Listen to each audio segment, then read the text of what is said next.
Sizzling pork chop sa halagang 99 pesos at sizzling sisig sa halagang 199 pesos. Tara, samahan nyo kami mag food trip. Ngayong gabi nga ay namasyal kami ng aking asawa sa Leyte Park dahil magpipiesta na sa Tacloban City. Ito yung pangunahing destinasyon ng mga tao. Ito yung pasyalan, gimikan at time para mag-relax. Itong food stall nga pala ang napili naming kakainan. Ang siniserve nilang pagkain ay nasa sizzling plate. Bali ang napili nga naming pagkain ay sizzling pork chop at dinagdagan na rin namin ng sisig. Sa halagang 99 pesos ay meron ka ng kanin, ulam at meron ka na rin libreng drinks. Sa panahon ngayon, mahal na ang mga bilihin. Kaya kung sa 99 pesos, mabubusog ka na, makakapag-relax ka pa. Bali 377 pesos nga pala lahat ng in-order namin. Sa panahon ngayon, mahirap hanapin ang pera pero mas mahirap hanapin ang mga bagay na talagang magpapasaya sa'yo.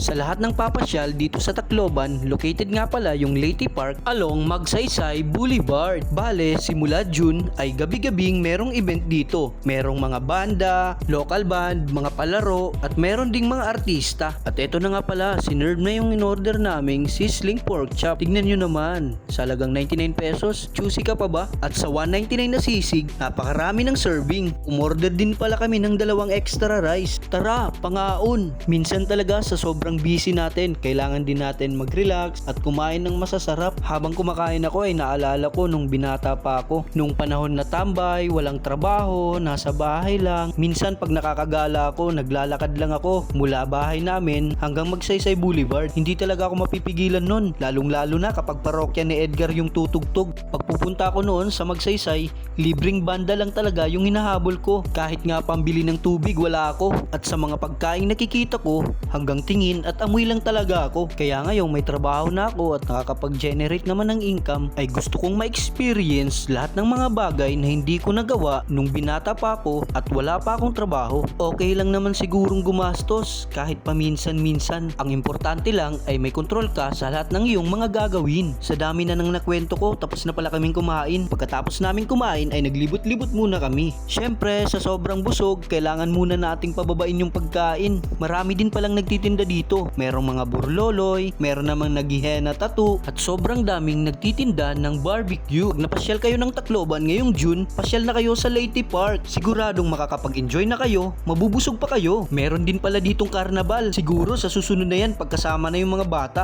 Kaya't hanggang dito na lang. Peace!